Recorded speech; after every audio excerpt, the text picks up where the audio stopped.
Okay, before we hand over to the final speakers for Adventure Together, it's time to find out who the lucky winners of our sponsored touring prizes are. So the winner of our first place prize receives one spot on Saconia Exclusive Journeys Highlights of Turkey. And the lucky winner is Danielle Vicardo, the CEO and owner of Venturista Travel in the Philippines. Ooh. Congratulations. Yeah. The winner of our second place prize will receive a tour of hiking Turkey's Lycian Way, operated by Explore. And the winner is Shannon Secco, owner and travel advisor of Just a Ticket Travels. Congratulations, Shannon. And the third place prize is one spot on Essential Turkeys, operated by Travel Talk. And the winner for this prize is Anthony Al-Nadaf, the founder and operations manager for Yallo. So now we'd like to welcome TourRadar's Chief Marketing Officer, Christian Walters, back to the stage to take a look back at some of the fantastic topics we've covered over the past 2 days.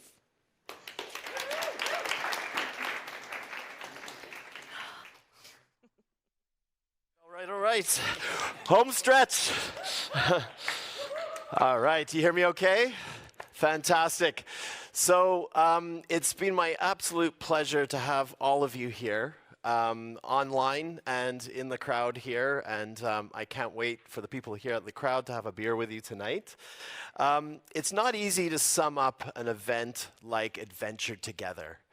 It's been so meaningful, some of the conversations we've had online, offline, in some private rooms, and here up on the stage, and some very exciting things that we talked about. But the most important thing was we were always talking about the multi-day tour industry. And it's a big deal because we go to all these travel conferences and there's a lot about flights, a lot about hotels, a lot about all-inclusives, and never about our favorite topic, multi-day tours. I'd like to, when I was originally putting the speech together, I wanted to go through each and every piece or every session that we had, and I realized that I was going to be up here for 20 minutes, and you guys would just be, oh, God. So I'm going to skip over quite a few sessions, but I'm going to try to watch some of the ones I missed because I was in the back, and I encourage you all to do the same because it's going to be up on the platform. So why did we run this event in the first place? Travis started his keynote saying there wasn't a single global event or conference entirely dedicated to the multi-day tour industry and with a focus on technology. At TourRadar, we felt there is this gap and we could fill it. And it's because we have relationships with everyone here and online, over 2,500 different operators, lots of different destinations, and now a growing number of travel advisors as well.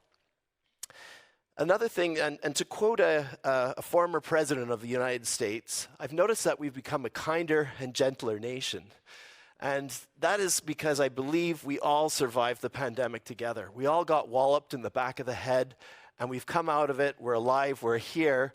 But the interesting thing is it's kind of erased or removed some of the barriers for us to start talking and working together. I'm seeing competitors working side by side, joining meetings, coming up with solutions, and it's no doubt because we were all served a big slice of humble pie.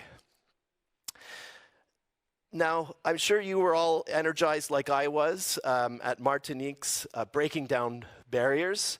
That one absolutely blew me away because I realized, or I didn't realize actually, that there's $52 billion worth of adventure travelers of color to market to.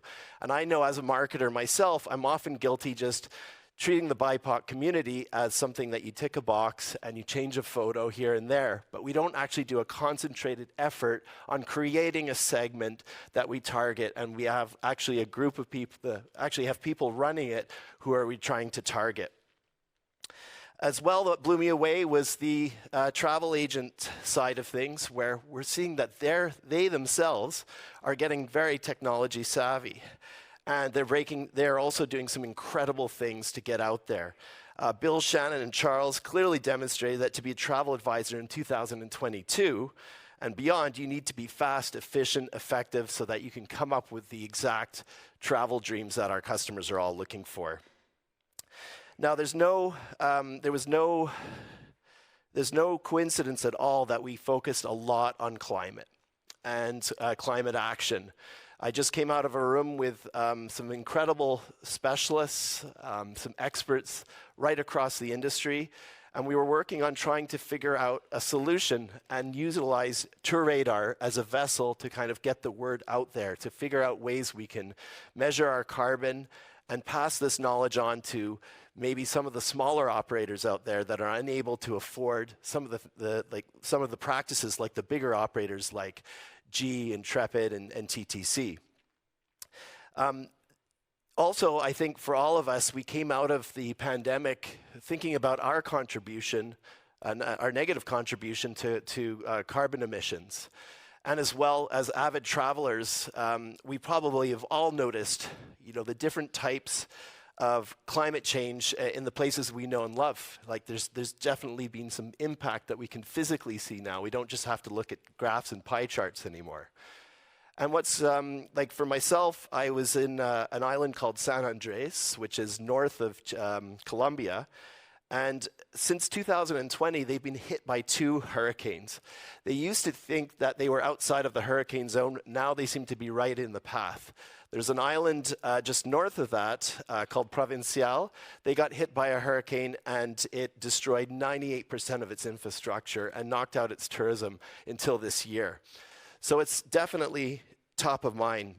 And we want to keep thinking about things like this. But at the same time, in times like these, while we despair, it's also, to quote the Foo Fighters, in times like these, we learn to love again.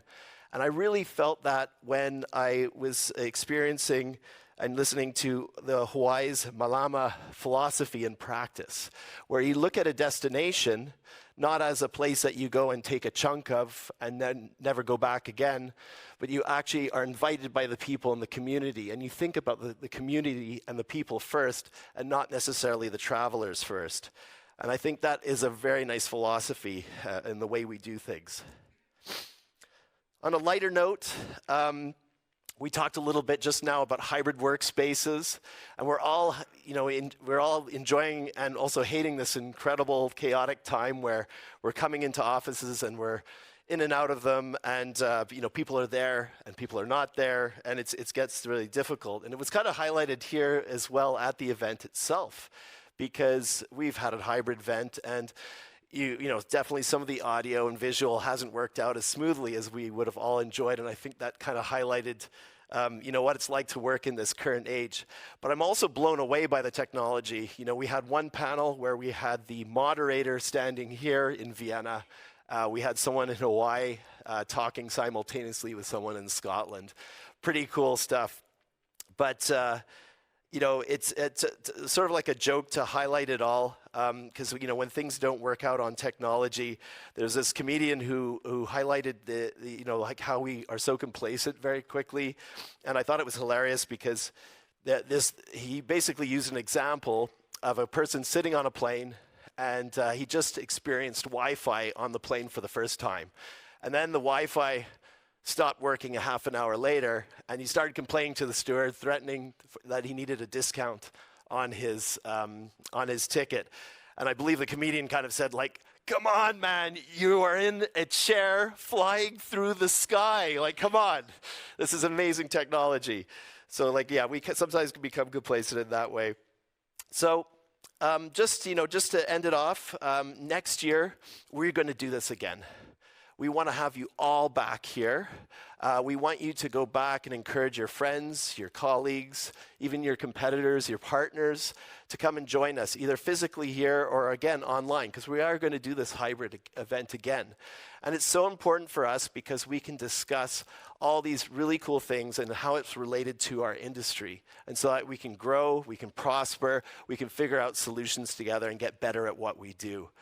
So just before I go, I'd just like to invite Travis and Sean to the stage, and I'm going to give them all the space they need. So thanks so much.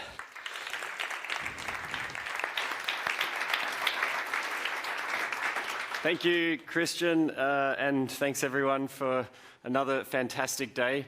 So there was actually 3 people who are extremely influential and have been extremely important for the success of this event who have not been on stage that I actually want to call on stage now. So that would be Marie, Rachel, and Rafa. So, thank you. Thank you. Thank you. Thank you so much. Thanks, mate. Thanks, Rachel. Thank you. A huge thank you for all the effort, and I know there's been pretty chaotic at times back there, so it has all run very smoothly, and oh, there we go, sorry, I got the names. I wasn't reading the names, come on, so I thought they were all the same. But no, honestly, thank you for the hard work you put in. I think you said 140 days of planning, it actually went into this, so definitely has paid off, and it's Marie's second last day, so she's leaving us, but she's done a fantastic finish to her job. So thank you, Marie, for everything. So cheers. Cool. Thank you. Nice. Cool. I realize for the people here in Vienna, we're standing in the way of drinks and food, so we're going to keep it very short.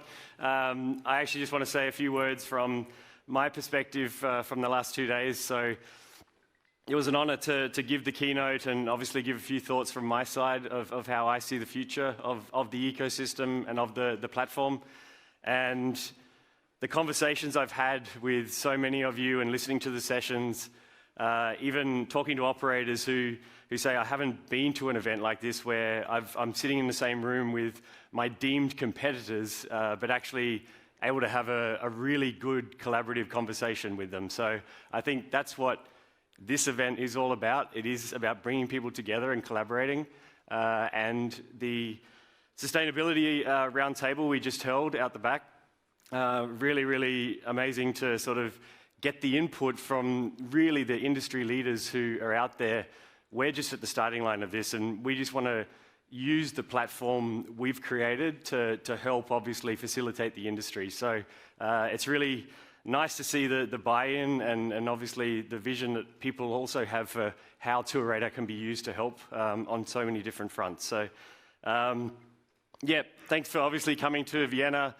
Thanks for all the people who have dialed in online. I know it's a commitment to sit there at your computer and watch these things, but it really, we're very appreciative that you have, and I hope the sessions with the really mixture of SEO and diversity, sustainability, the travel agent side of things, as well as the operator. I think that's the special thing we're trying to bring together. So please provide your feedback on what we can do differently. As Christian said, this is definitely going to happen again. It's going to be bigger, it's going to be better, and I'm really looking forward to that. So Sean wanted to say just a couple of words as well, so I'll hand over to him. I think I'm looking forward to being back here next year to talk more around our fintech solutions, our back office automations. I think there's a lot of people who work behind the scenes, so there's sales and marketing, but the finance, the fintech, the back office automations, there will be more next year, so please welcome back next year, and we'll see you again in 12 months' time. Awesome. And how many times have we said now what, do we think? 367 today? Any guesses? No, but now what? I think for us here in Vienna, it is time for the bar, time for some food. For those online, again, thank you for dialing in, and let's have a really nice night. Thank you.